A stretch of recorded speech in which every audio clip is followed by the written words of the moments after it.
కర్మగాలి కాంగ్రెస్ మరి నిన్ను ఎందుకు ముఖ్యమంత్రిగా చేసిందో రేవంత్ రెడ్డి గారిని అర్థం కాదు, కానీ ఒక శనిలాగా కాంగ్రెస్ ఈ ఈ రాష్ట్రానికి రేవంత్ రెడ్డి గారిని పెట్టిందని ప్రజలు అనుకుంటున్నారు. ఎందుకంటే ఈ 16-17 నెలల్లో ప్రజలకు ఇచ్చినటువంటి ఏ ఒక్క హామీ నెరవేర్చకపోగా గత పాలనలో అందినటువంటి ఫలాలు, కేసీఆర్ గారు ఇచ్చినటువంటి ఫలాలు, రైతు బంధు లాంటివి, ఇతర అనేక పథకాలు, రైతు బీమా లాంటివి అనేక పథకాలని అటు గర్భిణీ స్త్రీలకైతేనేది, ఇటు మహిళలకైతేనేది ఇచ్చినటువంటి అనేక పథకాలను ఆపి అటు ప్రజలకు చేయక ఇటు ఉద్యోగులకు చేయక ఇద్దరి మధ్య తెలంగాణలో అంటారు ఇద్దరి మధ్య తాకులాట పెట్టి, ఇద్దరి మధ్య ఇరు వర్గాల మధ్య తాకులాట పెట్టి తక్కువనోని 2% ఉన్నారు కదా అని వీళ్ళను తిడితే 98% ఉన్నోళ్ళు నా వెనుకొస్తారనేటువంటి ఒక భ్రమలో నేను వ్యూహాత్మకంగా మాట్లాడినా, గొప్పగా మాట్లాడినా రేవంత్ రెడ్డి గారు అనుకుంటున్నారేమో, కానీ కుట్ర ప్రజలకు అర్థమైంది, ఉద్యోగులకు అర్థమైంది.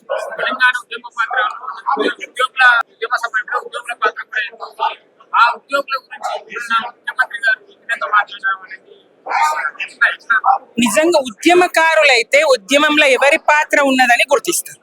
తెలంగాణ రాష్ట్ర సాధనే ఏకైక లక్ష్యంగా పనిచేసినటువంటి ఉద్యమకారులు తన రాజకీయ పదవులను వాటన్నిటిని వదులుకొని, డిప్యూటీ సీఎం పదవులను వదులుకొని వచ్చినటువంటి కేసీఆర్ గారు తెలంగాణ ఉద్యమంలో ఉద్యోగుల పాత్ర ఏంటో తెలుసుకున్నారు. కాబట్టి ఆయన ఉద్యోగులను ముందు పెట్టుకొని ఉద్యమంలో కదిలింది. సిద్దిపేట ఉద్యోగ గర్జన వేదికగా మరి ఆయన నిరాహార దీక్ష ప్రకటన చేయడం జరిగింది. కేసీఆర్ గారు నిరాహార దీక్ష ప్రకటన చేయడం జరిగింది. ఆ నిరాహార దీక్షనే కదా తెలంగాణ రాష్ట్ర సాధనకు కారణమైంది. మరి అట్లా అది గుర్తించారు. అలాగే రాష్ట్ర సాధన తర్వాత కూడా నిన్న రాష్ట్ర సాధనలో ఉద్యోగుల పాత్ర ఏంటని తెలుసుకున్నవాడు కాబట్టి వారికి ఉద్యోగులకు న్యాయంగా రావాల్సినటువంటి దానికంటే కూడా ఎక్కువగా 42% ఫిట్మెంట్ ఇవ్వండి, 42 రోజులు మేము సకల జనుల సమ్మె చేసినామని ఉద్యోగ సంఘాల బాధ్యులం అడిగితే 42 కాదు 43% తీసుకోండి, మనది ధనిక రాష్ట్రం, వనరులు ఉన్నాయి, సంపదను పెంచుకుందాం, అందరూ అటు ప్రజలు ఇటు మీరు ఉద్యోగులు అందరూ బాగుండాలి అని ప్రజలను ఉద్యోగులను రెండు కళ్ళుగా చేసి పాలించినటువంటి పాలన కేసీఆర్ గారు. మరి వాళ్ళ రేవంత్ రెడ్డి గారికి ఎట్లా సంబంధం ఉంటది? ఉద్యమంతో సంబంధం లేదు, ప్రజలతో సంబంధం లేదు, ప్రజల ఆకాంక్షతో సంబంధం లేదు. కాబట్టే ఆయన అటు ప్రజా వ్యతిరేక ఇటు ఉద్యోగ వ్యతిరేక పాలన చేస్తాం. స్పష్టంగా ఇవాళ మేం చెప్పడం కాదు, ప్రజల్లోకి వెళ్ళి మీరు ఎక్కడన్నా పెట్టి చూడండి మీ మైకు, ప్రజల్లోకి వెళ్ళి మీరే కాదు ఏ సంస్థ ఇవాళ సర్వే చేసినా, అంతెందుకు వాళ్ళ కాంగ్రెస్ సంస్థ సర్వే చేసినా మరి రేవంత్ రెడ్డి గారిది విఫల పాలన, రేవంత్ రెడ్డి గారు ఫెయిల్ అయింది అనేటువంటి, కాంగ్రెస్ ప్రభుత్వము ఫెయిల్ అయిందే పాలనలు అనేటువంటి స్పష్టమైనటువంటి ఇది కనబడతాం. విఫల పాలన వెంటనే ఎవరైతే రిటైర్డ్ ఎంప్లాయీస్ ఉన్నారో వాళ్ళకి రావాల్సిన బెనిఫిట్స్ ఇవ్వాలి, ఉద్యోగులకు రావాల్సినటువంటి డిఏ బకాయిలు ఇవ్వాలి, ఉద్యోగుల న్యాయమైనటువంటి డిమాండ్లన్నీ నెరవేర్చాలనేటువంటి డిమాండ్ అయితే ఈ వేదిక ఇచ్చింది. ఒక ఆకాంక్ష తెలంగాణ ప్రజలు ఈ రాష్ట్రాన్ని ఎంత గొప్పగా ఇక్కడి కవులు వర్ణించారంటే, భూగర్భమున నిధులు పొంగి పారెడు నదులు, భూగర్భమున నిధులు పొంగి పారెడు నదులు, శృంగారవన తతులు బంగారముల పంట, నా తల్లి తెలంగాణరా వెలలేని నందనోద్యానమురా, నా తల్లి తెలంగాణరా వెలలేని నందనోద్యానమురా. ఇది వెలలేని నందనోద్యానం. భూగర్భంలో నిధులున్నాయి, ఇంకా నదులున్నాయి, పొంగిపారే నదులున్నాయి, చక్కటి వనరులున్నాయి, అడవులున్నాయి, సంపద ఉన్నది. ఇది గుర్తించారు కదా కేసీఆర్ గారు. ఇది ప్రతి బడిలో కూడా ప్రార్థనా గీతంగా పాడుతున్నారు.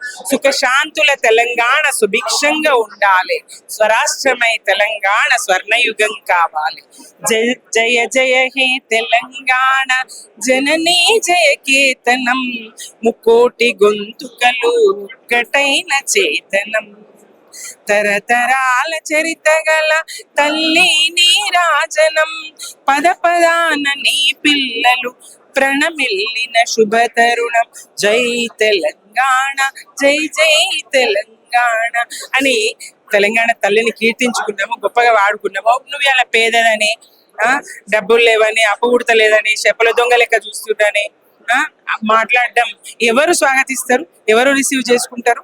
తెలంగాణ సమాజం ముక్త కంఠంతో ప్రజలు వేరు కాదు, ఉద్యోగులు వేరు కాదు, ప్రజలు ఉద్యోగులు ఒక్కటే, తెలంగాణ ప్రజానీకమంతా ఒక్కటే, నువ్వే వేరిప్పుడు, ప్రజలని ఉద్యోగులను వేరు చేయాలని కుట్ర చేసిన నిన్నే వేరుగా చూస్తారు రేవంత్ రెడ్డి గారు.